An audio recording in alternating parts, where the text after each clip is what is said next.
السلام علیکم خواتین و حضرات، پاکستان ایکسپریس کے ساتھ سردار جنید بہادر خان آپ کی خدمت میں حاضر ہیں۔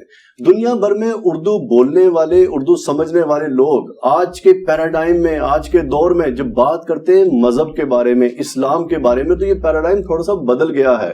پہلے ہم بات کرتے تھے قرآن و سنہ کے حوالے سے اور مختلف فرقوں کے اندر یا ان فرقوں کی بکس کے حوالے سے بات کرتے تھے۔ اب ہم بات کرتے ہیں فرقے ورسز انجینئر محمد علی مرزا۔ یہ ایک نیا پیراڈائم ہے جس میں آپ کے پاس ریڈی میڈ انفارمیشن موجود ہے۔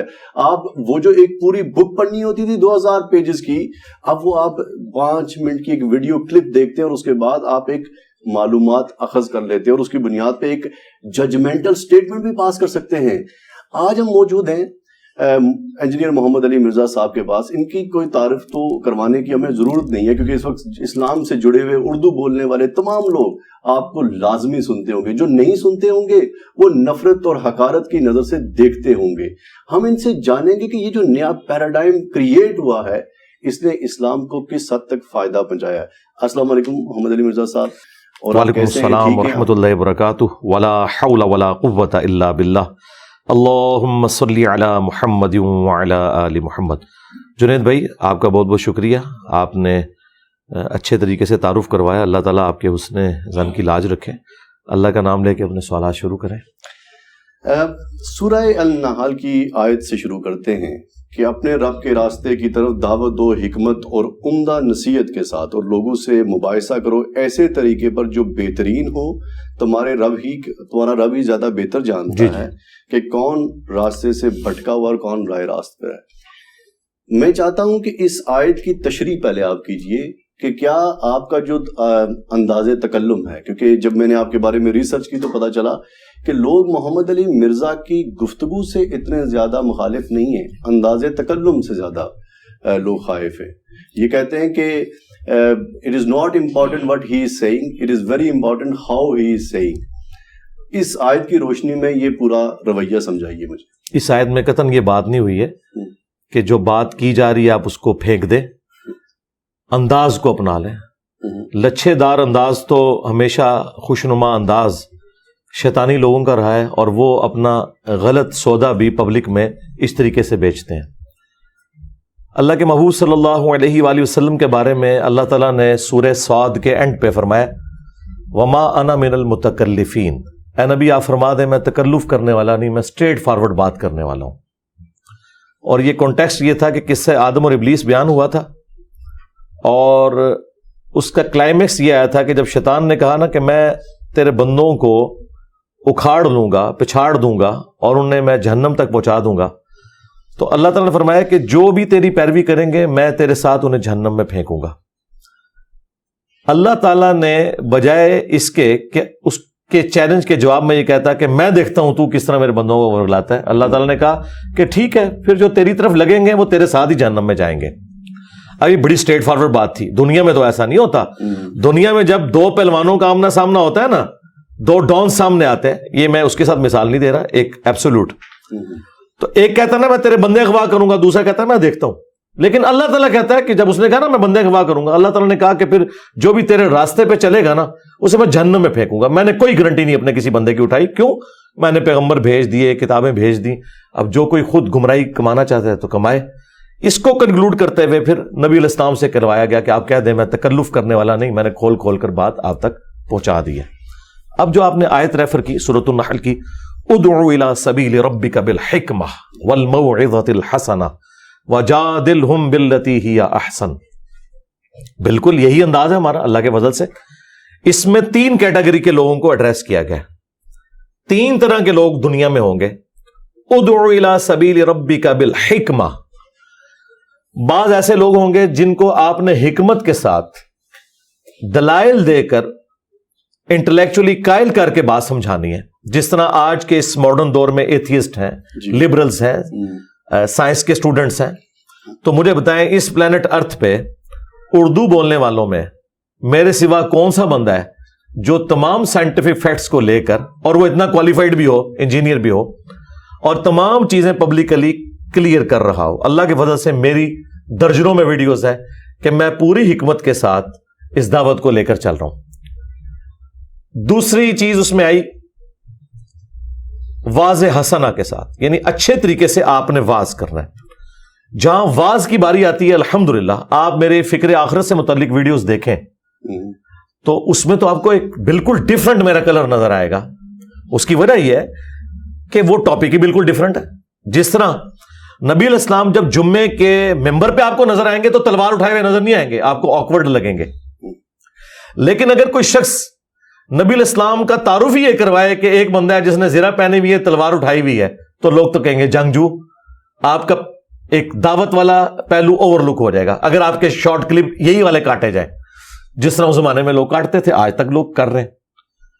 اور اگر آپ کا صرف وہ والا پہلو پیش کیا جائے کہ آپ نے پگڑی باندھی ہوئی ہے اور آپ ممبر کے اوپر ہیں، تو پھر آپ کا صرف ایک وائز والا ہوگا، تو پھر دوسرے لوگوں کو موقع ملے گا کہ اچھا یہ صرف واضح و نصیحت ہی کرتا ہے، میدان جنگ کا سوار یہ نہیں ہے۔ تو ایسا نہیں ہے، میرے ساتھ یہ کرتے ہیں کہ ایک طرف کے کلپ پیش کرتے ہیں۔ تیسرا اس کے اندر آیا تھا وَجَادِلْهُمْ بِالَّتِي هِيَ أَحْسَنُ، مجادلہ کرنا ہے احسن طریقے کے ساتھ۔ دنیا میں اس کیٹیگری کے لوگ بھی موجود ہوتے ہیں کہ جو نہ حکمت کی بات سمجھتے ہیں، نہ اچھے واز سے ان کا کوئی مسئلہ حل ہوتا ہے، ان کے ساتھ مجادلہ کرنا پڑتا ہے۔ مجادلہ آپ کو پتا کیا ہے عربی میں؟ انگلش کے لیے اس کے لیے اپروپریٹ ورڈ ہے ڈیبیٹ، انٹلیکچوئل ڈیبیٹ۔ اچھا، ترکی بترکی جواب دینا، مجادلہ۔ جدل عربی میں کہتے ہیں جھگڑے کو، جدلیات یہ ایک لفظ استعمال ہوتا ہے۔ کارل مارکس کی آپ اگر وہ ساری پڑھیں نا، جو اس کی تھیوری ہے ڈاس کیپیٹال، اور وہ اس میں آپ کو یہ جدلیات والا ایک مسئلہ سامنے آئے گا کہ دو مختلف قسم کی چیزیں آمنے سامنے آتی ہیں، ان میں سے ایک پھر تیسرا پازیٹیو رزلٹ نکلتا ہے، اس کے لیے جدلیات کا لفظ۔ مجادلہ کہتے ہیں علمی جھگڑا کرنے کو، جس میں آپ ترکی بترکی جواب دیتے ہیں۔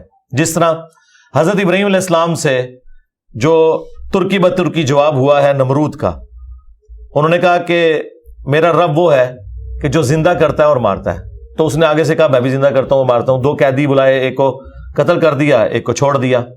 اب یہ اس نے فضول حرکت کی تھی، لیکن ابراہیم علیہ السلام نے اسے اوور لک کر کے اگلی اسے پکی دی کہ میرا رب وہ ہے جو مشرق سے سورج نکالتا ہے، تو مغرب سے نکال کے بتا۔ بس ادھر وہ ختم ہو گیا۔ تو ترکی بترکی جواب دینا اسے کہتے ہیں مجادلہ۔ جب مجادلہ ہو رہا ہوتا ہے نا، تو پھر اس میں آپ نے اسی کے اصول اور مبادی پہ اس کو وہ جواب دینے ہوتے ہیں جو اسے لینگویج سمجھ آتی ہے، اور یہ کام دنیا میں بہت کم لوگ کر سکتے ہیں۔ حکمت سے لوگ کام کر لیتے ہیں، واز سے بھی کر لیتے ہیں۔ مطلب حکمت کی مثالیں آپ کو ڈاکٹر ذاکر نائک نظر آ جائیں گے، اچھا واز آپ کو طارق جمیل صاحب نظر آ جائیں گے، بیچ میں کہانیاں بھی ہیں، چلے جو بھی ہے۔ لیکن مجادلہ یہ بہت مشکل کام ہے۔ مجادلہ کرنے کے لیے پھر آپ کو مخالف کے تمام دلائل پتہ ہونے چاہیے، وہ کس چیز کو بنیاد بنا کر گمراہی پھیلا رہا ہے وہ آپ کو پتہ ہونے چاہیے، اور پھر اسی اصول اور مبادی کے اوپر آپ نے اسے گرانا ہوگا۔ اس ٹاپک کے اوپر ود ان اسلام میرے علم میں تو اس وقت کوئی اور بندہ نہیں ہے جو مجادلہ کرتا ہو، چونکہ کوئی کر ہی نہیں رہا، لہذا مجھے کسی سے کمپیئر ہی نہیں کرنا چاہیے۔ کبھی بھی آپ ہاکی کے پلیئر کو اسکواش کے پلیئر کے ساتھ کمپیئر نہیں کر سکتے، کرکٹ کی بال کو گولف کی بال کے ساتھ کمپیئر نہیں کر سکتے، ورنہ تو لوگ آپ کو پاگل کہیں گے۔ میرے جیسا کام اگر کوئی دنیا کا بندہ کر رہا ہے، وہ سامنے لے کے آئیں کہ یہ بندہ ہے اور یہ طریقہ ہوتا ہے کام کرنے کا، تو بندے کوئی نہیں ہوگا۔ اگر نبی علیہ السلام کی آپ مثال لے کر آئیں گے تو نبی علیہ السلام کی زندگی کے وہ سارے پہلو موجود ہیں، لیکن ہمیں نبی علیہ السلام کی زندگی کا صرف وہ پہلو بتایا جاتا ہے جو عوام سننے کی عادی ہے۔ اگر نبی علیہ السلام کی زندگی کے وہ تلخ پہلو بتائے جائیں جو آج کی اس ماڈرن ڈاکٹرن کے اندر آج کے لوگ اسے بد اخلاقی سمجھتے ہیں، تو ان کو نبی علیہ السلام بھی ہضم نہیں ہوں گے۔ مثلا نبی علیہ السلام کی حدیث ہے بخاری مسلم میں کہ 3 دفعہ دستک دو، جواب ملے تو ٹھیک ورنہ واپس لوٹ جاؤ۔ آپ تو 3 دفعہ مس بیل، کیا 50 دفعہ مس بیلیں دیتے ہیں؟ ٹھیک ہے، اچھا، اور مس بیل دی اور اس نے آگے سے جواب نہیں دیا، آپ کہتے ہیں بد اخلاقی ہے۔ نبی علیہ السلام کے اخلاق ہی یہی ہیں کہ نہیں دینا جواب، میری مرضی۔ دستک دی 3 دفعہ، جواب ملے تو یہ اس وقت تک دستک دیتے ہیں جب تک، اور میں جواب دینے کا بھی پابند نہیں ہوں۔ نبی علیہ السلام نے یہ نہیں کہا کہ اسے بتاؤ کہ میں نے ملنا نہیں ہے، وہ گھر پہ نہیں، آپ کوئی پابند نہیں ہے، وہ دستک دے، جواب آ جائے ٹھیک جائے۔ کیوں کہ جو ملنے آیا یہ اس کی ضرورت ہے، وہ بندہ نہیں ملنا چاہتا، دیٹس آل۔ تو اس طرح کی کئی چیزیں ہیں کہ جو ہمارے اخلاقیات میں بد اخلاقی ہیں، دین میں وہ اخلاقیات ہیں۔ اگر ہمیں دین کا تعارف غلط کروایا گیا نا، تو اس کی وجہ سے پھر ہم سمجھتے ہیں کہ شاید لوگ یہ غلط طریقے سے پریزنٹ کر رہے ہیں۔ تو اللہ کے فضل سے حکمت، موعظہ حسنہ اور مجادلہ، یہ تینوں چیزیں اس وقت جس پلیٹ فارم میں ہے وہاں آپ اس وقت بیٹھے ہوئے ہیں الحمدللہ. ایک ایکسٹینڈڈ اسی کے اندر سے بات پوچھنا چاہوں گا مرزا صاحب. جب ہم بات کرتے ہیں نا کہ ایک استاد نے کیسے تربیت کرنی ہے اپنے آنے والی جنریشن کو اور اسلام کے بارے میں بتانا ہے, مجادلے کی بات تو سمجھ میں آ گئی, مگر اس کا ایک نفسیاتی پہلو بھی ہے کہ جو اسٹوڈنٹ اس سے تیار ہوتے ہیں وہ ریئیکشنری کتنے ہوتے ہیں, ریئیکٹ کتنے کرتے ہیں. میرے اور آپ کے سامنے ایک سیاسی مجادلے کی مثال موجود ہے عمران خان کی شکل میں, جہاں پر ایک سیاسی مخالفین کو انہوں نے بہت للکارا, بہت باغی انداز میں ان کو پکارا, اور اس کا ریئیکشن ایسا ہوا کہ جو شاید ریاست سے بھی کنٹرول نہیں ہو پایا. آپ کو نہیں لگتا کہ آپ کا یہ مجادلہ کہیں ایک اس ریاست کے اندر نوجوانوں کو کسی ایک انتہا پسند ریئیکشن کی طرف لے کر جا سکتا ہے؟ ہم تو دوسری طرف پہ کھڑے ہیں میرے بھائی. ہمارے کسی اسٹوڈنٹ نے کبھی کسی عالم کے اوپر قاتلانہ حملہ نہیں کیا, حالانکہ ہم ان علماء کو, ان کے بزرگوں کو بھی نبی الاسلام کا گستاخ مانتے ہیں علی وجہ بصیرت. ہمارے سارے اسٹوڈنٹس ان کے پیچھے نمازیں پڑھتے ہیں. یہ باقی سارے فرقوں کو واجب القتل کہتے ہیں, ہم کہتے ہیں سارے مسلمان ہیں. یہ کہتے ہیں دوسروں کو چندہ دینا حرام ہے, ہم کہتے ہیں چندہ ہم ان کو دیں گے. یہ کہتے ہیں دوسرے کے پیچھے نماز نہیں ہوتی, ہم کہتے ہیں آپ کے پیچھے نماز ہوتی ہے. تو آپ نے جو کلیم کیا یہ بالکل اپوزٹ ہے. عمران خان صاحب کی مثال آپ نے بالکل غلط دی. انہوں نے تو لوگوں کو اکسایا کہ آپ نے یہ کرنا ہے. ہم نے لوگوں کو کہا ہے کہ یہ اکسائے ہوئے جو آپ پہ چڑھ دوڑے ہیں اور یہ آپ کو کاٹ رہے ہیں علماء کی شکل میں, یہ کہہ کے کہ آپ لوگ واجب القتل ہو, آپ گستاخ رسول ہو, گستاخ رسول کی ایک ہی سزا اور ایکسٹرا جوڈیشل ایکٹیویٹی, آپ نے یہ کچھ نہیں کرنا بلکہ آپ نے سہنا ہے اور آپ نے انہی کے ساتھ رہنا ہے. اپنی مسجد الگ نہیں کرنی, اپنا مدرسہ الگ نہیں کرنا, چندہ بک الگ نہیں کرنی, انہی کے ساتھ رہنا ہے, انہی کو چندے دینے ہیں, انہی کے پیچھے نمازیں پڑھنی ہے. تو اس وقت پلانٹ ارتھ پہ اگر کوئی آئیڈیل مسلمان ہے نا تو صرف ہمارے اسٹوڈنٹس ہیں. ہمارے اسٹوڈنٹس کے علاوہ آپ دنیا میں کسی فرقے کے ماننے والے بتائیں جو یہ کلیم کرتے ہیں نا بزرگوں کے ماننے والے کہ صوفیاء بڑے نرم مزاج ہوتے ہیں. یہ صوفیاء یہ نرم مزاج ہوتے ہیں کہ اپنے ناموں کے کلمے پڑھاتے ہیں. وہ یہ نرم مزاج ہوتے ہیں کہ وہ اہل حدیث کو وہابی اور نجدی اور شیطان کا سینگ کہتے ہیں, خارجی کہتے ہیں. اعلیٰ حضرت جو صوفیاء کے امام ہیں انہوں نے لکھا ہے دیوبند اور اہل حدیث اور شیعہ واجب القتل اور مرتد ہے, کیٹاگوریکل. ہم کہتے ہیں یہ سارے مسلمان ہیں. اس پلانٹ ارتھ پہ ہم سے زیادہ کوئی نرم نہیں ہے, اگر کوئی ہے تو پروڈیوس کریں. تحفظ ناموس صحابہ کا بل آ گیا ہے, صدر کے میز پر پڑا ہے, اب اس پہ سگنیچر ہوں گے. یہ جو نیا پیراڈائم کریٹ ہوا ہے جس کے اندر صحابہ کی بحث کو لے کر ہم اسمبلی میں گئے اور بل پاس کروایا ہے, محمد علی مرزا بھی اس کی ایک آپ کہہ سکتے ہیں کہ سائنسدانوں میں ہے, چونکہ ایک ریئیکشن تھا جس کو پولیٹیکل لوگوں نے لیا, اس ریئیکشن کے اوپر ایک چیز بن گئی. پہلے تو مجھے یہ بتائیے کہ تحفظ ناموس صحاب کے بارے میں آپ کا کیا خیال ہے جو بل پاس ہو رہا ہے, اور آپ کے خیال میں یہ رد عمل آئے گا اس کا, یا چونکہ کتابوں کے ساتھ منسوب کر کے بہت ساری علماء کی تقریریں آ رہی ہیں سامنے جن میں پتہ لگ رہا ہے کہ کتابیں بری پڑی ہیں گستاخیوں سے, ان سارے فرقوں کا ہم کیا کریں گے اس بل کی موجودگی میں؟ کوئی بل سے کوئی فرق نہیں پڑتا. اس بل سے بڑی چیز 295C ہے, اس نے دنیا میں کون سی تبدیلی لیا ہے. 295C گستاخ رسول کی سزا.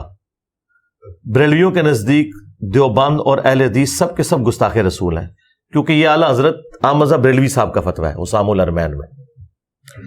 تو کیا پاکستان میں کروڑوں دیوبندیوں کے اوپر بریلویوں نے 295C کٹوا لی ہے, یا ملینز آف اہل حدیث کے اوپر 295C کٹوا لی ہے, یا آج تک کسی کو 295C کٹوانے کے اوپر سزا تک کوئی بندہ پہنچا ہے؟ تو یہ بل تو شاید کوئی نہیں, کیونکہ سب سے بڑی عصمت تو نبی الاسلام کی ہے. صحابہ کی عصمت تو بہت بعد میں آتی ہے, پہلے نمبر پہ تو اللہ کی عصمت ہے اور اس کا تو کوئی بل نہیں ہے, اور دوسرے نمبر پہ نبی الاسلام کی عصمت ہے, اس کے اوپر 295C کب سے بنی ہوئی ہے, اس میں سے کیا نکال لیا کسی نے؟ ابھی تک جب بھی نیگیٹو یوز ہی اس کا ہوا ہے, لیکن اس کا کوئی اینڈ رزلٹ نہیں نکلا, آج تک کسی کو سزا ہوئی نہیں ہے, نہ کبھی کسی کی گستاخی ثابت ہوئی. تو اس بل کی تو یہ تو بیچارہ بہت چھوٹا سا بل ہے, اس سے کچھ بھی نہیں فرق پڑنے کا. اور آپ کو کیا لگتا ہے اس بل کی اب ضرورت کیوں پیش آئی ہے؟ کہیں آپ کی تقاریر کی وجہ سے بل تو نہیں پیش ہوا؟ نہیں, میں نہیں سمجھتا کہ میں کوئی ان کے لیے اتنا امپورٹنٹ ہوں.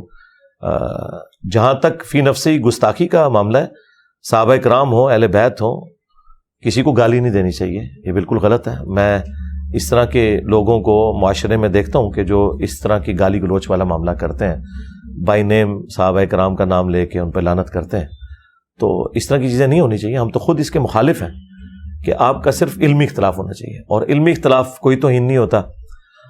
علمی اختلاف یہ ہے کہ آپ نے قرآن و سنت کی روشنی میں جتنا کچھ رپورٹ ہوا ہے نبی الاسلام کی مبارک زبان سے وہ آپ لوگوں تک پہنچائیں. اسی لیے آپ دیکھیں اس طرح کے جتنے بلز ہیں نا ان میں توہین کی ڈیفینیشن نہیں ہے. یہ دیکھیں سارے علماء بیٹھ کے ان کا آپ انٹلیکچوئل لیول دیکھیں, کسی گورے کے پاس بیٹھتے وہ ان کو تمیز سکھاتا کسی کام کو کرنے کی. جب بھی کسی کام کو کیا جاتا ہے نا, پہلے نمبر پہ اسے ڈیفائن کیا جاتا ہے کہ یہ ڈیفینیشن ہے, اور ڈیفینیشن جنرل نہیں ہوگی, اسپیسیفک ہوگی. جب اسپیسیفک ڈیفینیشن کریں گے تو اللہ کے فضل سے کسی کے اوپر گستاخی کا فتویٰ نہیں لگے گا سوائے اس شخص کے جو گالی گلوچ کرے. رہ گئے دوسرے لوگ تو وہ عدالتوں میں جا کے یہ کیس ویسے ہی سسٹین نہیں کریں گے. اور تیسری بات یہ ہے کہ صدر پاکستان نے کوئی اس پہ سائن نہیں کیے. یہ جو 12 بل واپس کیے نا انہوں نے اسمبلی کی طرف, ان میں ایک یہ بھی ہے. اب اگلی اسمبلی جب آئے گی اللہ کیا 1-1.5 سال بعد نئے لوگ ہوں گے, نئے معاملات ہوں گے. ان لوگوں کی کمزوری اسی سے ہی آپ دیکھ لیں کہ چوری سے انہوں نے بل پاس کروایا, نہ کوئی بحث کی ہے, نہ وہاں پہ کورم پورا تھا. تو اس بل کے پاس کرانے سے کچھ 295C سے کچھ نہیں ہوا, اس سے بھی کچھ نہیں ہوگا. گو بیک ٹو دا صحابہ لائف. جب ہم استدلال کرتے ہیں قرآن و سنہ سے تو ہمارے پاس حدیث موجود ہوتی ہے قرآن و سنہ کو آئیڈینٹیفائی کرنے کے لیے, مگر صحابہ کی زندگی سے ہمیں کوئی تفسیر قرآن نہیں ملتی. ایک تبع تابعین کے بعد جا کے ہمارے پاس تفاسیر آتی ہیں. کیا وجہ ہے کہ اللہ کے نبی کے صحابہ نے اپنی زندگی میں قرآن پاک کی تفسیر نہیں لکھی, اور بہت سارے مسائل جن کو لے کر آج ہم الجھے پڑے ہیں ان کو حل کرنے کی کوشش نہیں کی؟ نہیں, یہ مسائل آپ لوگوں کے ہیں, اس زمانے میں یہ مسائل اس طرح نہیں تھے. دوسری بات یہ ہے کہ جو آپ نے کہا نا کہ صحابہ کرام علیہم رضوان نے تفسیر نہیں لکھی, انہیں لکھنے کی ضرورت نہیں تھی, تفسیر انہوں نے سمجھائی ہے. یہ ہمارے پاس جو احادیث کا ریکارڈ ہے ریٹن میں, یہ صحابہ کرام نے ہی ٹرانسفر کیا ہے. نبی الاسلام کی جب احادیث ٹرانسفر ہوئی ہیں سیدنا ابو ہریرہ سے, سیدنا عبداللہ ابن عمر سے, انس ابن مالک سے, سیدہ عائشہ سے, سیدنا علی سے اور باقی اصحاب سے, تو وہ انہوں نے نبی الاسلام کے ریفرنس سے بیان کیا, ان کی اپنی ذاتی رائے تو نہیں ہے. عرب کے اندر یہ کلچر تھا کہ بات زبانی ٹرانسفر کی جاتی تھی. قرآن بھی نہیں ہے, قرآن بھی زبانی چل رہا تھا. ریٹن فارم میں نبی الاسلام نے نوٹس لکھوائے تھے, ایک جگہ کمپائل نہیں کیا تھا, وہ بھی صحابہ کرام کے دور میں ہوا ہے, کیونکہ عرب کے لوگ اپنی کرائمنگ کے اوپر رلائے کرتے تھے اور اسی طریقے سے آگے اس کو ٹرانسفر کرتے تھے. پوری شاعری انہوں نے یاد کی ہوئی ہوتی تھی.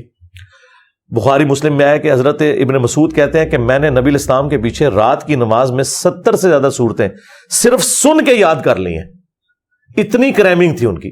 تو اس زمانے میں لوگ سن کے نبی الاسلام کی باتیں آگے ٹرانسفر کرتے تھے, تابعین تک گئیں, تابعین سے تبع تابعین. یہ تو امام بخاری امام مسلم نے وہی کام کیا جو میں نے کیا کہ یوٹیوب چینل بنا لیا اور ویڈیوز میں آ کے لوگوں کو بات بتائی. بات وہی بتا رہا ہوں جو چل رہی تھی.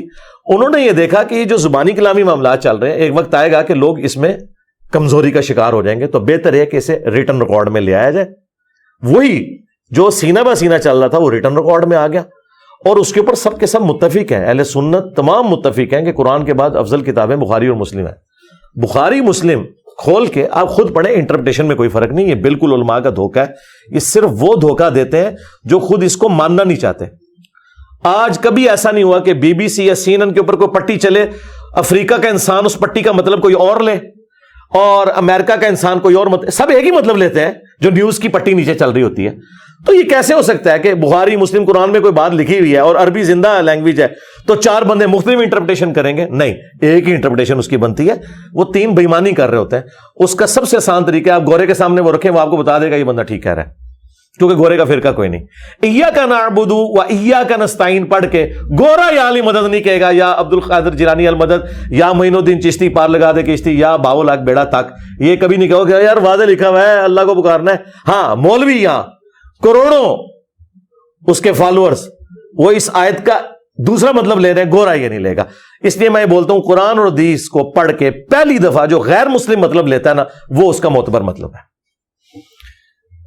جب ہم بات کرتے ہیں آپ کے مخالفین کی, کہ آپ کے مخالفین آپ کے خلاف کتنی ویڈیوز بناتے ہیں, تحقیق سے ایک پتہ چلی بات ہے محمد علی مرزا صاحب, کہ آپ کے مخالفین کی آرگیومنٹ کو اگر ایکسٹریکٹ کیا جائے تو ایک بات سمجھ میں آتی ہے کہ آپ تبع تابعین یعنی کہ امام بخاری امام مسلم کی حدیث کو اٹھائیں گے اور اس کی بنیاد کے اوپر یہ بات ججمنٹل سٹیٹمنٹ پاس کر لیں گے کہ اصحابہ کے درمیان میں جو مسائل تھے ان میں کون حق پر تھا اور کون حق پر نہیں تھا.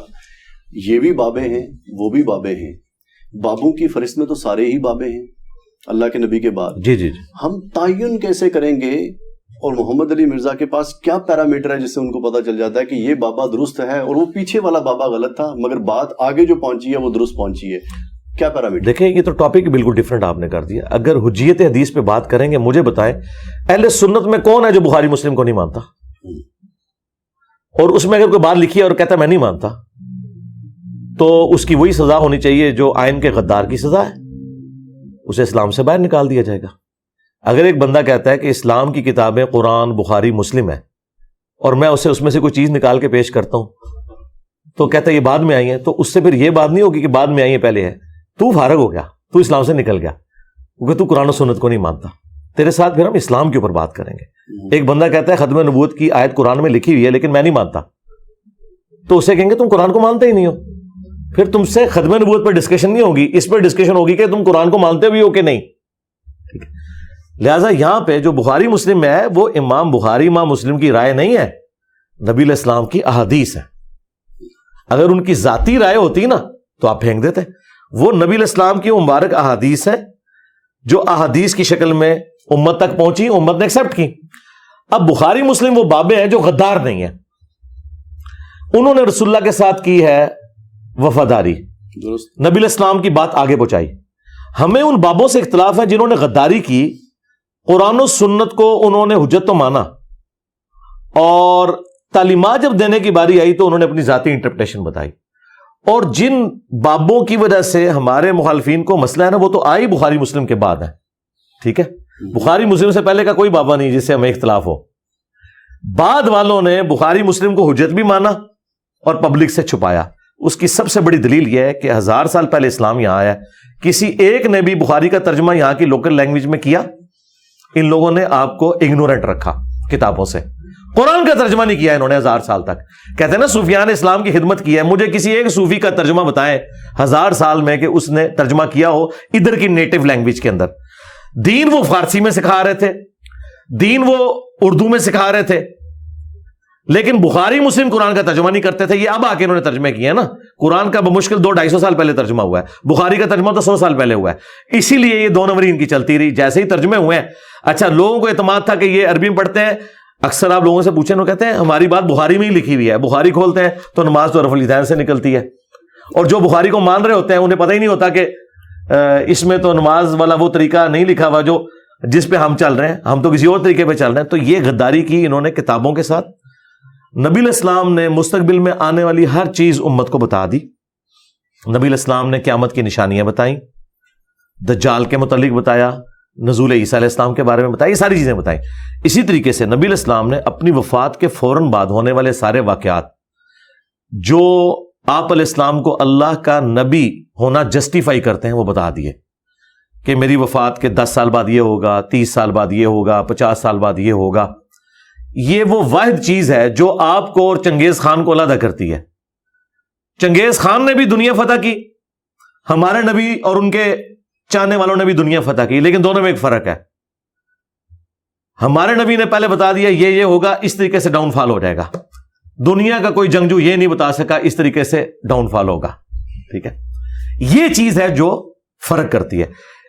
اس ٹاپک کو حدیث کی ٹرمنالوجی میں کہا جاتا ہے دلائل النبوہ. نبوت کی دلیل کیا ہے؟ دلائل النبوہ وہ حدیثیں ہیں جن میں نبی علیہ السلام کی مستقبل کی پروفیسیز ہیں, اور وہی پروفیسیز ہیں کہ میرے صحابہ میں جنگیں ہوں گی, یہ بندہ حق پہ ہوگا. کل تک یہ احادیث ہم کافروں کو پیش کرتے تھے کہ دیکھو ہمارے نبی کو پہلے ہی پتہ چل گیا کہ عمار بن یاسر کو ایک باغی جماعت قتل کرے گی, بخاری 2812, اور عمار بن یاسر 30 سال بعد شہید ہوئے, ہمارے نبی کی خبر صحیح نکلی. اچھا 50 سال کے بعد اپنے بیٹے حسین کی شہادت کی خبر دی, دیکھو مسند احمد میں پہلے ہی موجود تھی. تو یہ چیزیں ہم فخریہ بتایا کرتے تھے کہ ہمارے نبی نے پہلے ہی بتا دیا. آج جب یہ چیزیں ہم نے پبلکلی ایک آپٹیمل سولوشن کے طور پر پیش کی اور سنی شیعہ جو دراڑ ہے اسے فل کیا, تو انہیں آکورڈ لگتا ہے, ورنہ مجھ سے پہلے سنی شیعہ دراڑ فل ہی نہیں کبھی ہو سکی. ایک دوسرے کو ایکسیپٹ کرنے کے لیے تیار نہیں تھے. اب دونوں نے ایک دوسرے کو ایکسیپٹنس دی ہے کہ بھئی سنیوں کی بھی ساری باتیں غلط نہیں ہے اور شیعہ کی بھی ساری باتیں غلط نہیں ہیں. مگر اس میں ایک بات ہے, منطقی طور پہ جو بات کو میں سمجھنے کی کوشش کرتا ہوں ایک طالب علم کی حیثیت سے, اصحاب جتنے بھی ہیں وہ باتیں کر رہے ہیں, ان کی باتیں لکھی جا رہی ہیں, حدیث بھی انہی کے ذریعے ہم تک پہنچ رہی ہے, قرآن بھی انہی کے ذریعے ہم تک پہنچ رہا ہے. اچھا اس میں ہم سازشوں کا بھی ادراک کر لیتے ہیں اور آئیڈینٹیفائی کر لیتے ہیں کہ وہاں پر کچھ نہ کچھ مسائل ضرور تھے. پھر وہاں سے ایک علم آگے جب ٹرانسفر ہو جاتا ہے. نہیں آپ ٹاپک ڈیفرنٹ ڈسکس کر رہے ہیں, یہ ٹاپک ہی نہیں ہے. نہیں میں اس میں ایک بات جو آپ سے پوچھنا چاہ رہا ہوں بس اتنی سی بات. یہ ٹاپک لادا پوری ڈاکٹرین ہے. جب میں نے کہہ دیا کہ ایک بندہ حدیث کو حجت نہیں مانتا تو فارغ ہے, نکلے ادھر سے, ہندو ہو جائے, مسلمان ہوگا تو حدیث حجت ہے. پھر وہ یہ نہیں ڈسکس کرے گا یہ حدیث کیوں آئی, کس نے داخل کی, یا قرآن میں یہ واقعہ کیوں آیا کہ 2 کوے لڑے اور ایک نے دوسرے کی قبر کھودی. لاجیکلی ایسا نہیں ہوتا, میں قرآن کو نہیں مانتا. پھر ہم اس سے کووں والا واقعہ نہیں ڈسکس کریں گے, ہم اسے کہیں گے کافر, تو نکل ادھر سے, دفع ہو. تو نے مسلمان ہونا ہے تو قرآن کو ماننا ہوگا, تو نے سنی ہونا ہے تو بخاری مسلم کو ماننا ہوگا, نہیں تو دفع ہو جا. تو کہ میں سنی بھی ہوں اور میں قرآن بخاری مسلم کو نہیں مانتا, پھر تو سنی نہیں ہے, پھر ٹاپک ڈیفرنٹ ہو جائے گا. مگر مرزا صاحب کیا ہم حدیث کے اوپر اگر کسی صحابی کے بارے میں کوئی فیصلہ دینا ہے ہم نے, تو کیا اس کے اوپر بحث نہیں ہو سکتی؟ میرے بھائی بحث اس میں نہیں ہوگی, بحث اس کے اوپر ہوگی. چلے میں آپ کو پھکا دے دیتا ہوں. قرآن میں لکھا ہے کہ نبی کے ساتھیوں کے 3 کیٹیگریز ہیں جی.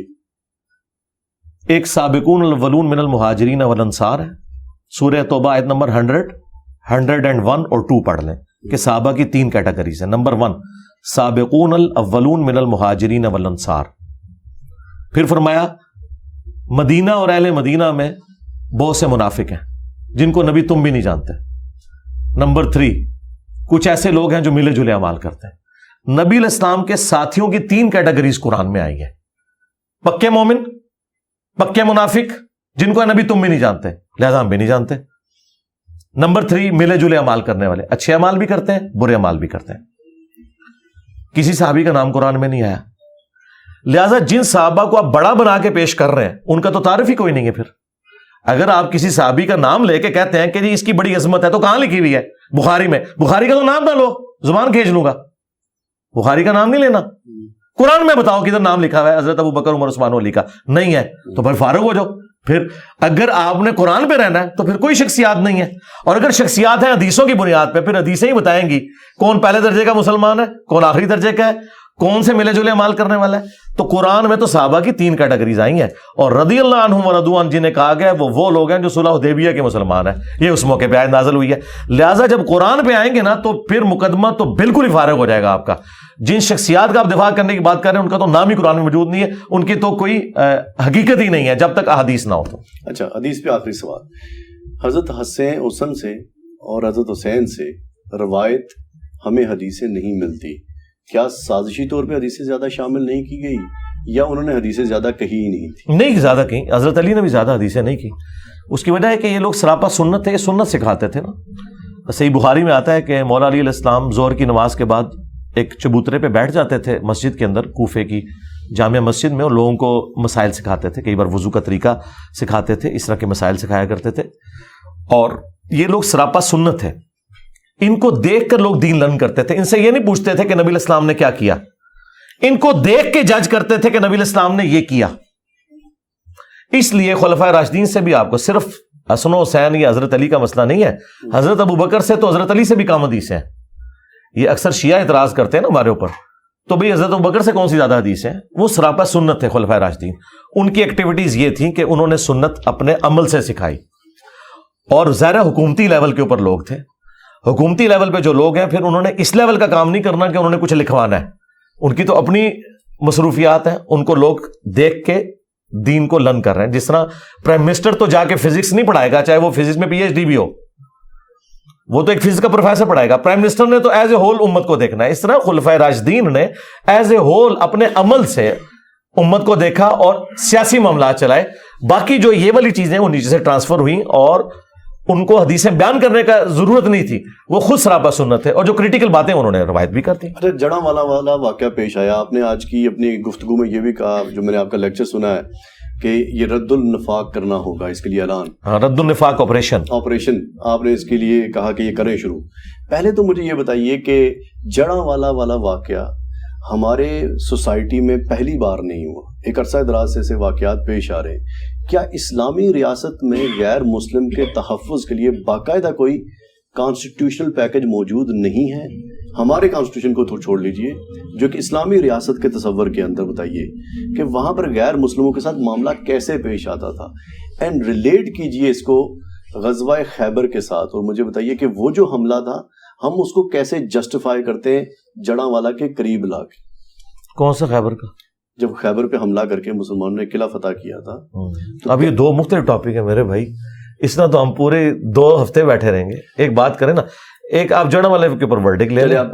جڑا والے, ہاں, جہاں تک آپ نے کہا نا آئین میں, تو پاکستان کے آئین میں موجود ہے. پاکستان کے جھنڈے میں سفید نشان ہے, غیر مسلموں کے لیے گرین مسلمانوں کا ہے. ان کو ایکول رائٹس ہیں. 11 اگست 1947 کی محمد علی جناح رحمہ اللہ کی تقریر اٹھا کے دیکھ لیں. انہوں نے کہا سب کے سب لوگ آزاد ہیں, اپنے مندروں میں جا سکتے ہیں, اپنے گرجوں میں جا سکتے ہیں, اپنی مساجد میں جا سکتے ہیں. جو سورۃ الحج میں آیا کہ اگر اللہ تعالیٰ بعض کو بعض سے ٹکراتا نہ, تو کبھی بھی کوئی خانقاہ, کوئی گرجا, کوئی معبد, کوئی مسجد جہاں اللہ کا ذکر ہوتا ہے یہ سلامت نہ رہتے. جہاد اور قتال کی وجہ سے یہ ساری کی ساری چیزیں سسٹین کر رہی ہیں. تو رائٹس تو موجود ہیں. صحیح بخاری میں حدیث ہے, جو کسی مسلمان ملک میں ٹیکس پیئر رہ رہے غیر مسلم, اسے اگر کوئی قتل کر دیتا ہے تو وہ شخص جنت کی خوشبو بھی نہیں پائے گا, حالانکہ جنت کی خوشبو 40 سال کی مسافت سے آ رہی ہوگی. تو احادیث تو بالکل اس میں واضح ہیں. پھر سورۃ المائدہ کی آیت نمبر 32 جو ہم اکثر کوٹ کرتے ہیں کہ جس نے ایک جان کو ناحق قتل کیا گویا پوری انسانیت کا قتل کیا, اور جس نے ایک جان کو بچایا گویا اس نے پوری انسانیت کو بچا لیا. تو اسلام کی تو گائیڈ لائنز موجود ہیں, آئین میں بھی موجود ہے, پریکٹیکلی عمل کرنے کی باری ہے. مگر مرزا صاحب جب ہم تاریخ اسلام پڑھتے ہیں, ہم جو عام کتابیں پڑھتے ہیں علماء والی نہیں, اس میں ہم محمود غزنوی کا واقعہ بھی پڑھتے ہیں جہاں سومناتھ کا مندر گرایا گیا. ہمیں تاریخ یہ سکھاتی ہے کہ اقلیتوں کے ساتھ یا کسی دوسرے مساجد, دوسرے مذہب کی عبادت گاہوں کے اوپر حملہ کرنا ہے. جب آپ جڑا والا واقعہ دیکھتے ہیں آپ, اور اس میں ہم کہتے ہیں یہ دہشت گردی ہے, تو مجھے بتائیے کہ محمود غزنوی والا جو سومناتھ کا مندر گرانا ہے, کیا وہ دہشت گردی اس سے بڑی دہشت گردی تھی؟ وہ آپ کا ہیرو ہے, صوفیوں کا ہیرو ہے. ہم تو اسے نہیں مانتے. جس طرح ہم کہتے ہیں بابے تھے شاہی کوئی نہیں, یہ بھی شاہی کوئی نہیں. یہ سب بابوں کے پجاری, قبر پرست لوگ تھے. ان کا اسلام سے کیا لینا دینا؟ اور یہ کب سے اس قابل ہو گئے کہ ان کو ہم اسلام کی تاریخ بتائیں گے؟ نہ میرے بھائی, یہ تو نبی الاسلام کے 400 سال بعد آئے. اسلام کی تاریخ ہے نبی الاسلام اور خلفائے راشدین, دیٹس آل. اس کے بعد تو نبی الاسلام نے فرمایا کاٹ کھانے والی ملوکیت آ جائے گی. نبی الاسلام کی مبارک زندگی آپ کے دنیا سے تشریف لے جانے کے 30 سال کے بعد سے کوئی چیز آپ رول ماڈل کے طور پہ نہیں پیش کر سکتے. محمود غزنوی تو شاہی کوئی نہیں, یہ تو 400 سال بعد آیا. اس کا اسلام سے کیا لینا دینا؟ مسلمان تھا, اسلام سے کوئی لینا دینا نہیں ان کا. یہ سب لوگ لٹیرے تھے, ہم تو نہیں ان کو مانتے. محمد بن قاسم کو بھی نہیں مانتے, یہ اپنے چکروں میں آئے, ان کا اسلام سے کیا لینا دینا. ٹھیک, ہم مجھے ایک اور بات بتائیے, جو سوال کا ایک حصہ رہ گیا تھا الگ سے پوچھ رہا ہوں. وہ غزوہ خیبر کا واقعہ پیش آیا, ایک معاہدے کے انجام کے اوپر یہ دیکھا گیا کہ ان لوگوں کو اب حملہ کر کے قبضہ کرنا ہے. وہ تو ایک سکون سے رہنے والے, پرامن رہنے والے لوگ تھے, مگر معاہدے کے چونکہ انہوں نے پاسداری نہیں کی تھی. کون سے معاہدے کی؟ یعنی کہ جو غزوہ خیبر نہیں ہے, وہ بنو قریظہ کا مسئلہ ہے, غزوہ خیبر کا نہیں ہے. اس لیے میں کنفیوز ہوا کہ آپ خیبر کو بیچ میں کہاں سے لیں. وہ بنو قریظہ کا ہے. ہاں جی, بنو قریظہ کا جو مسئلہ ہے وہ ہوا تھا غزوہ خندق کے موقع پر. جی, خندق کے موقع. ہاں, غزوہ خیبر نہیں ہے, میں اسی لیے حیران ہوں. تو پرامن تو کوئی نہیں تھے, وہ تو میسے تھے, پورے قاتلین تھے. انہوں نے مسلمانوں سے بد عہدی کی, اور اگر ان کی وہ بد عہدی کامیاب ہو جاتی تو جن صحابہ کرام نے بعد میں فتوحات کیے یہ سارے اسی دن ہی قتل ہو جاتے. تو جو لوگ مسلمانوں کے قتل کے فتوے جاری کریں اس اعتبار سے کہ وہ بد عہدی کر کے مسلمانوں کے بیوی بچے مال سب کچھ کافروں کے حوالے کرنے کے لیے تیار ہو جائیں, تو جنگ کا اصول یہی ہوتا ہے کہ جنگ میں اگر آپ کو کوئی قتل کرنے آئے تو آپ اسے مٹھائی پیش کرنے نہیں گئے ہوئے. کیا آج ایسے ہوتا ہے؟ آج کے سویلائز ورلڈ میں بھی ایسے ہوتا ہے میدان جنگ میں کہ جب امریکہ اور یورپ کی جب جنگ ہوتی ہے, یہی سویلائز ہے نا, تو جب ان کے اوپر بم پڑتے ہیں تو آگے سے مٹھائی کے ڈبے بھیجتے ہیں ان کو, یا یہ ڈرون سے حملہ کرتے ہیں ان پہ, یہی کرتے ہیں نا, یہی کرتے ہیں نا. تو یہی کچھ اسی زمانے میں ہوا کہ انہوں نے بد عہدی کی, مسلمانوں کے قتل کے فتوے جاری کیے, اس اعتبار سے کہ اس بد عہدی کی وجہ سے اگر نبی الاسلام کو وحی کے ذریعے چیز نہ پتہ چلتی تو وہاں سے کافر حملہ کرتے, سب کو ملیا میٹ کر دیتے. تو اب اس کے ساتھ سائملٹینیس کنٹراسٹ کے طور پہ یہ چیز جڑی ہوئی ہے کہ جب آپ بد عہدی کریں گے, کسی کو قتل کریں گے تو یہ میدان جنگ ہے, جب اس کو موقع ملے گا وہ آپ کو بھی قتل کرے گا, تو بالکل ٹھیک ہے. یہ آج کی سویلائز ورلڈ میں بھی اسی طریقے سے ہوتا ہے, اس میں کوئی ایسی چیز نہیں ہے. یہ جنگی ایتھکس ہے ہی ہے. تو گویا ہمارے ساتھ ایک اسلامی ملک جس میں مسلمان آباد ہیں, افغانستان, وہاں پر لوگ پرامن طریقے سے زندگی اگر گزار رہے تھے، ہم نے کوئی معاہدہ کیا جس معاہدے میں بہت سارے لوگ قتل ہوئے، تو اس کے ریئیکشن میں انہیں کون سا معاہدہ؟ پہلے تو اپنی آپ تاریخ کو نا واضح کیا کریں تاکہ ہمیں پتہ چلے آپ پوچھنا کیا چاہ رہے ہیں. جی آپ کس معاہدے کی بات کر رہے ہیں؟ پرویز مشرف کی بات کر رہے ہیں، عمران خان کی بات کر رہے ہیں جس نے ان کو مبارکباد دی تھی؟ I want to start this from proxy war جی، کہ اگر ہم نے پراکسی تو آپ چیز کلیئر کریں نا جی، دونوں سوال جب تک کلیئر نہ ہو جواب نہیں ہوتا. آپ دونوں میں ہر ٹاپک پہ بول سکتا ہوں لیکن سوال کلیئر ہونا ضروری ہے. دونوں چیزیں دیکھ لیجیے. دونوں نہیں ہوگی پھر آپ پنڈورا باکس کھول رہے ہیں نا. اچھا چلیں، ہاں ایک بات کریں اسپیسیفک جواب لیں. مشرف کی لے لیتے ہیں. ہاں جی بتائیں. کہ مشرف والے معاملے کے اندر ہم مسلمان اور وہ مسلمان، ہمارے درمیان میں ایک عمرانی معاہدہ بھی ہے کہ ہم مسلمان ایک دوسرے کے بھائی ہیں، اور ہم نے پھر ایک بین الاقوامی جنگ کا حصہ بن کے جنگ ان پہ تھوپی، بہت سارے لوگ اس میں ہلاک ہوئے، اور اس کا ایک بہت بڑے ریئیکشن کا ہمیں سامنا کرنا پڑا. بنو قریظہ والے واقعے کو سامنے رکھتے ہوئے نہیں، اس کا تو اس کے تعلق ہی نہیں ہے. کیوں آپ اس کے ساتھ ریلیٹ کر رہے ہیں؟ ارے انہوں نے بھی تو ایک معاہدہ توڑا تھا. میرے بھائی انہوں نے معاہدہ توڑا تھا، اس معاہدے کا اس معاہدے کے ساتھ تعلق کیا ہے؟ یہ تو تب آپ بات کریں جب آپ مشرف کو جسٹیفائی کر رہے ہیں. مشرف نے تو غلط کیا. ہاں اچھا، تو آپ خود کیوں زیوم کر رہے ہیں کہ میری رائے یہ ہوگی؟ مشرف وہ بدماش ہے کہ جس کی وجہ سے ہماری نسلیں بھی بھگتیں گی جو کچھ اس نے کیا ہے.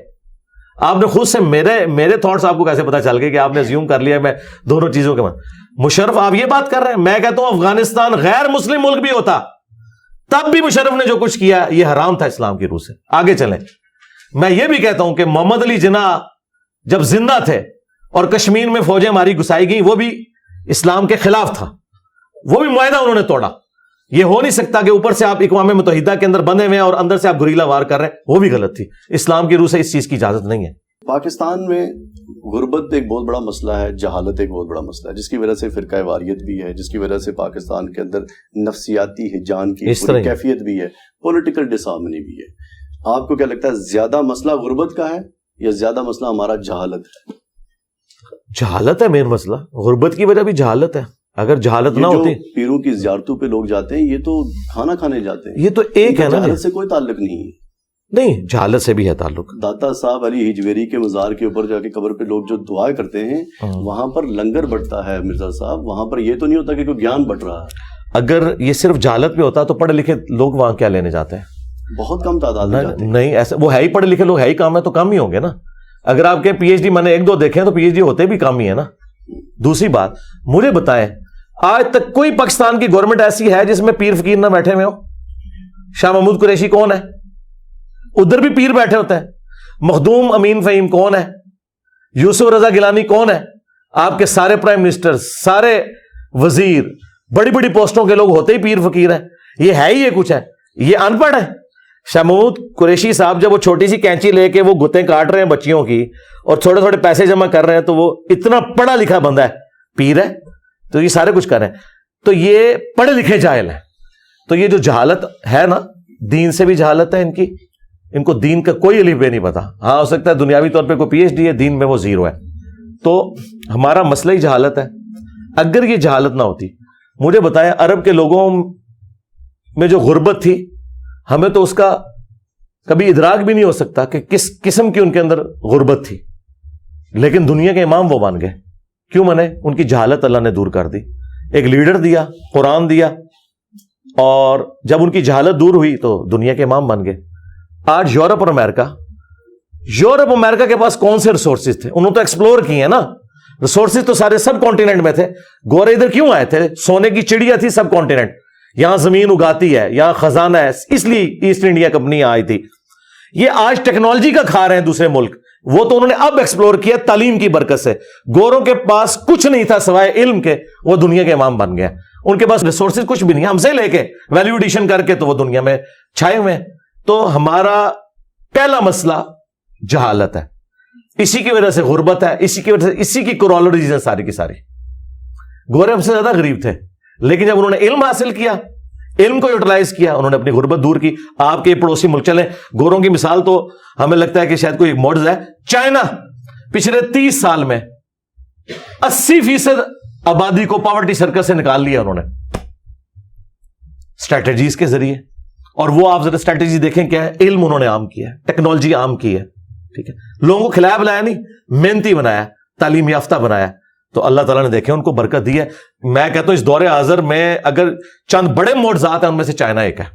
دنیا کو لیڈ کر رہا ہے.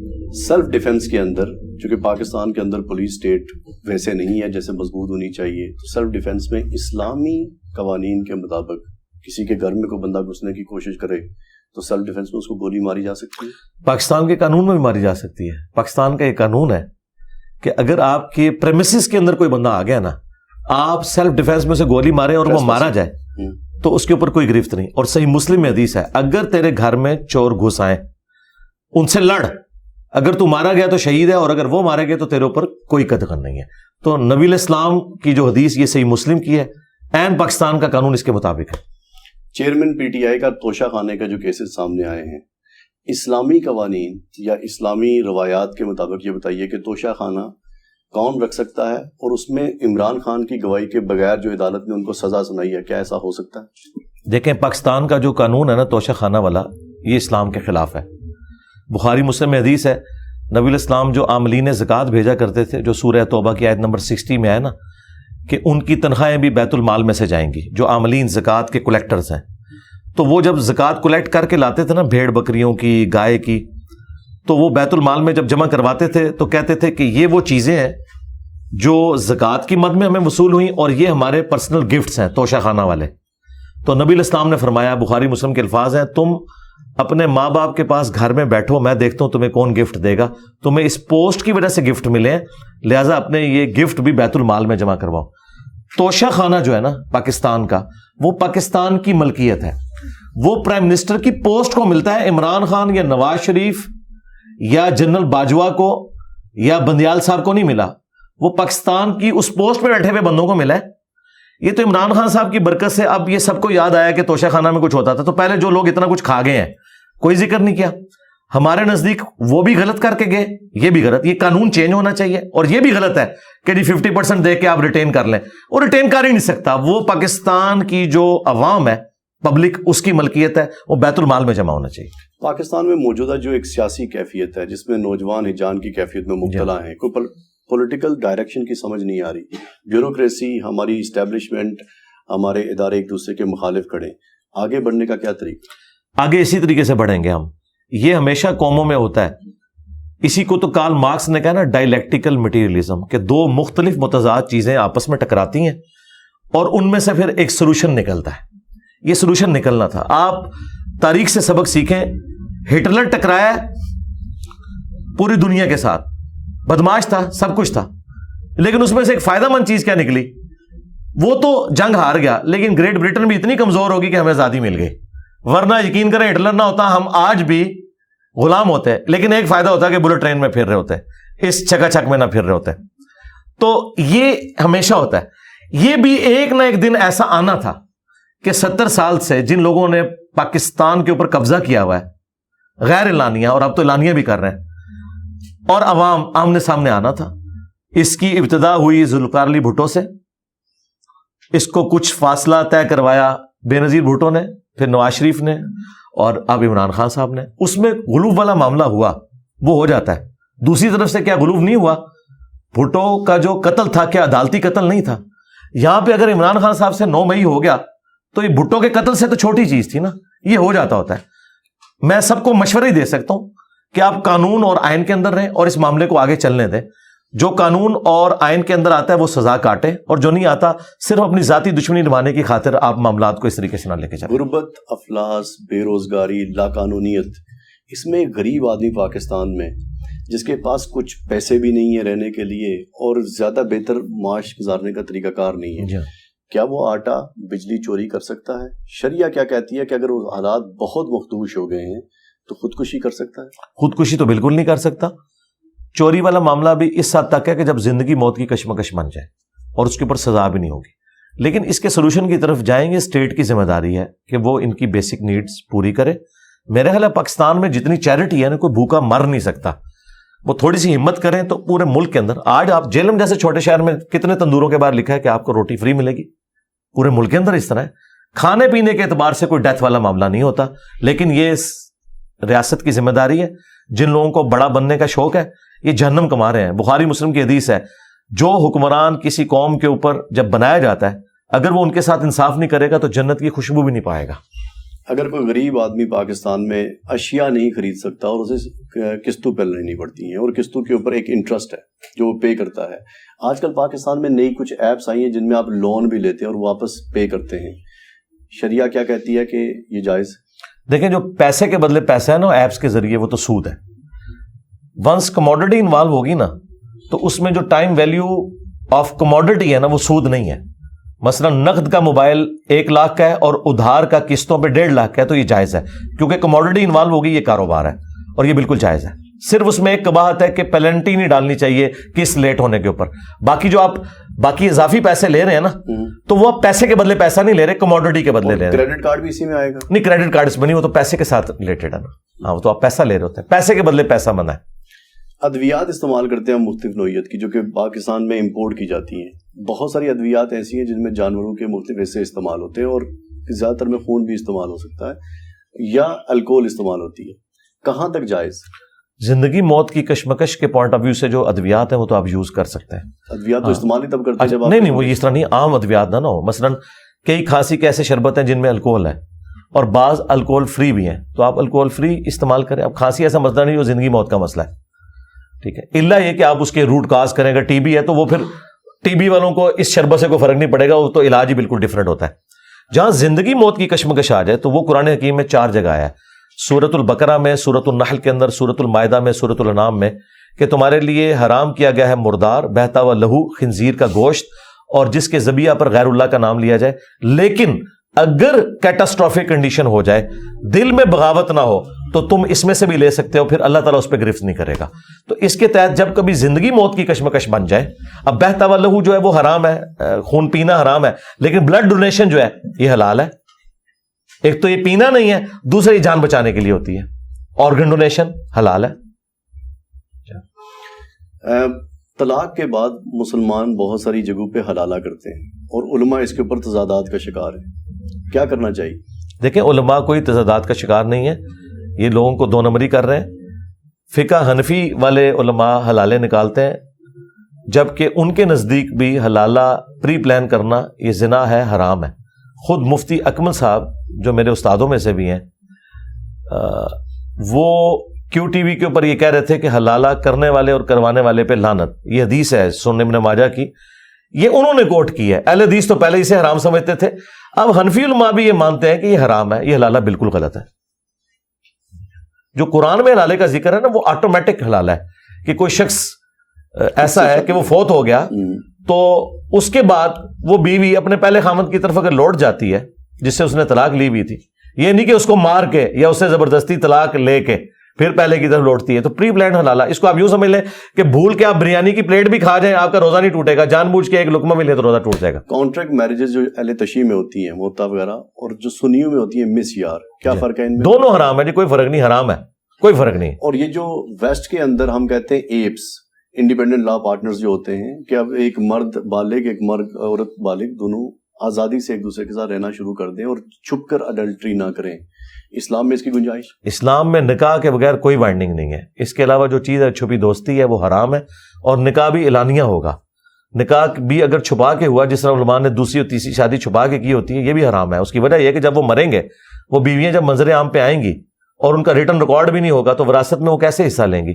شادی ہمیشہ اعلانیہ ہوتی ہے اور زنا چھپ کے ہوتا ہے. مگر ایک آدمی یہاں سے بیرونی ملک گیا ہوا ہے اور وہاں بیوی اس کی پاکستان میں ہے, وہاں پر وہ ایک کنٹریکچوئل میرج نہیں کر سکتا؟ نہیں, کیوں کنٹریکچوئل کیوں کرے, اس کو ریل کرے. اسلام تو خاندانی نظام میں بلیو کرتا ہے نا, اسے اسلام نے اجازت دی ہے نا, اس کو بسانے کی نیت سے کرے نا, کیوں اس طرح کی شادی کرے. اور یہ جو مثالیں لیتے ہیں لوگ صحابہ کی زندگی سے کہ وہ جنگوں پر جاتے تھے اور وہاں شادی کر کے واپس آ جاتے, وہ تو صحابہ کرام نے تو شراب پی کے غزوہ احد بھی لڑی ہوئی ہے, بدر بھی لڑی ہوئی ہے, لیکن بعد میں شراب حرام ہوگی نا. آپ مثالیں اس وقت کی دے رہے ہیں کہ جب وہ حلال تھی تو متع حلال تھا. کون کہہ رہا ہے کہ یہ شروع سے ہی حرام تھا, بعد میں حرام ہوا ہے؟ بخاری مسلم میں حدیث موجود ہے. اس وقت انٹرنیشنل دنیا کے اندر سعودی عربیہ اور ایران ایک دوسرے کے بہت قریب آ رہے ہیں. آپ کو لگ رہا ہے یہ انٹرنیشنل پولیٹیکل ارینا جو تبدیل ہو رہا ہے, اس میں ہماری فرقہ واریت ختم ہو جائے گی؟ میں تو محمد بن سلمان سے اتنا اختلاف رکھنے کے باوجود میں کہتا ہوں اس کی یہ جو نیکی ہے اس کی تمام گناہوں کے اوپر بھاری ہے جو اس نے تھنک آؤٹ آف باکس کیا ہے. اور یہ جو عذاب بنا ہوا تھا سنی شیعہ کنفلکٹ, یہ کریڈٹ جاتا ہے محمد بن سلمان کو کہ اس نے ایران کے ساتھ دوستی کر کے تو یہ دنیا میں سارا فساد ختم کرنے کی طرف بہت اچھا قدم ہے. میں تو اسے اپریشیٹ کرتا ہوں. ایک صحافی والا سوال ہے کہ ذرائع ابلاغ کی دنیا ہے اور بہت ساری خبریں ہمارے پاس آتی ہیں. کبھی کبھی خبر کو آئیڈینٹیفائی کرنا مشکل ہوتا ہے, اور کبھی کبھی آئیڈینٹیفائی ہونے کے باوجود کسی پریشر میں آپ کو غلط خبر دینی پڑتی ہے.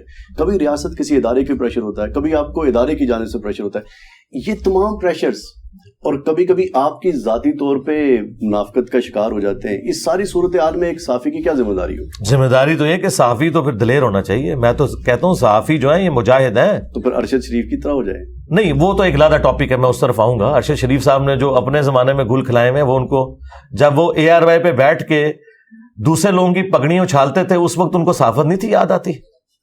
آج ان سب کے ساتھ کیا ہو رہا ہے؟ عمران ریاض, حقیقت ٹی وی, یہ لوگ کیا کرتے رہے؟ اب انہیں معید پیرزادہ نے تو خود مطیع اللہ جان کو ہائی کورٹ کے اندر کہا ہے کہ ہم لوگ ان کے اعلی کار بنے رہے, تو بھگتو نا اب سزا. تم نے بھی تو لوگوں کی پگڑیاں اچھالی تھی نا, تو آج تم پھر یہ مکافات عمل تمہارے ساتھ ہوا ہے نا. اب آج صحافیوں کی طرف دیکھیں, صحافت اتنا متبرک ایک کام ہے. اگر آپ سچائی کے لیے کھڑے ہوتے ہیں تو یہ پیغمبرانہ کام ہے اس اعتبار سے کہ آپ سچائی کے لیے کھڑے ہوتے ہیں, کھڑے ہوں. قرآن میں اللہ تعالیٰ نے سورۃ الحجرات میں فرمایا کہ اگر کوئی فاسق خبر لے کے آئے نا تو اسے آگے نہیں آپ نے پھیلانا جب تک آپ اس کی تصدیق نہ کر لیں. بھاڑ میں گئی جی آپ کی وہ پریشر اور وہ ساری کی ساری انتظامیہ, کہ آپ مجھے بتائیں اگر اس خبر کے آپ ڈائریکٹ خود افیکٹو ہوتے ہوں تو آپ کبھی بھی نہیں چلائیں گے, نوکری چھوڑ دیں گے. صرف لوگوں کو خوش کرنے کے لیے, دوسروں کی زندگیاں ونریبل بنانے کے لیے اس طرح کی خبر چلا دینا کسی کے کہنے کے اوپر, آپ اپنے آپ کو اس سے علیحدہ کریں. اسی وقت تو پتہ چلے گا کہ آپ سچائی کے لیے کھڑے ہیں یا نہیں کھڑے. کمپرومائز نہ کریں. دیکھیں جن صحافیوں نے اصولوں پہ کمپرومائز نہیں کیا نا, سید طلعت حسین کتنی نوکریاں چھوڑی, آج کریڈیبلٹی ہے, کسی کی جرت نہیں ہاتھ ڈال جائے. لیکن جو لوگ ابن الوقت بن جاتے ہیں نا, سید طلعت حسین کو بھی دکھایا گیا تھا کہ جی یہ فلاں فلاں فیملیز چور ہیں, یہ ہے. اس نے کہا بھائی میں انڈیپینڈنٹلی ثابت اگر ہوا تو میں خبر دوں گا, ادروائز میں آپ کا اعلی کار نہیں بنوں گا. عمران ریاض خان صاحب بن گئے, اب وہ کہہ رہے ہیں وہ کیوں چیخ رہے بار بار, آپ نے میں بتایا تھا یہ چور ہے. تو میں عمران ریاض میرا اسٹوڈنٹ ہے, میں اس سے پوچھوں کہ تمہیں جب انہوں نے بتایا تھا تو تم نے تحقیق کیوں نہیں کی, ان کے کہنے پہ مان لیا. تو آج اس تکلیف سے گزر رہے ہو نا, تو یہ تکلیف تمہیں اس لیے کاٹنی پڑی کہ تم نے لوگوں کی زندگیاں ونریبل کی جھوٹی خبریں چلا کے حب الوطنی کے نام پہ. آج وہی حب الوطنی کا کتا تمہیں کاٹ گیا. تو بھئی یہ تو ہوگا, ایسا تو ہوگا. اس لیے ہم تو نہیں کسی کے اعلی کار بنتے, نہ اس زمانے میں نہ آج. جو سچائی ہے وہ بیان کریں گے. ٹھیک ہو گیا, بہت بہترین. آخر میں ہمیں وہ آپ کا ایک سو کال سٹائل ہے, کیا اس کو ایکسپلین کر دیجئے کہ یہ کیا ہے. کون سا سٹائل؟ یا آپ یوں ایک سٹائل بناتے ہیں؟ نہیں, وہ سٹائل تو میں نے ایک دو ویڈیوز کے اندر بنایا تھا. وہ فرقہ وارانہ ایک ایشو تھا, اس کے اوپر میں نے یہ بات کی تھی کہ جو علماء یہ کہتے ہیں کہ انجینئر صاحب کو ہم مجبور کریں گے کہ وہ ملک چھوڑ جائیں, تو میں نے اس پہ کہا تھا کہ میرے بھائی جب تک تمہارا آخری مولوی اپنی نیچرل ڈیتھ, میں نے نہیں ان کو مروانا, اس کے ساتھ قبر میں نہیں چلا جاتا اور میں اس کی قبر پہ وکٹری کا نشان بنا کے نہیں بیٹھتا, اس وقت تک میں یہ ملک نہیں چھوڑنے کا. مراد یہ کہ نہیں چھوڑنا انشاءاللہ تعالی. Thank you very much. جزاک اللہ خیر. خواتین و حضرات, انجینئر محمد علی مرزا اسلام کی ایک لائبریری, آپ ان میں سے ان کی جتنی ویڈیوز ہیں ان کو دیکھیے, ان تمام ویڈیوز کو دیکھیے اور دیکھنے کے بعد اپنی لائبریریز میں جائیے اور کتابوں کو نکال کے ان سے موازنہ کیجیے. ہو سکتا ہے آپ کو کچھ غلطی مل جائے, مگر یوں سمجھ میں آتا ہے کہ انجینئر محمد علی مرزا ہمارے پیراڈائم کے اندر غلطیوں کی نشاندہی کرنے آئے. آپ سب کی کے لیے سلامتی کی دعا. السلام علیکم. وعلیکم السلام. جزاک اللہ.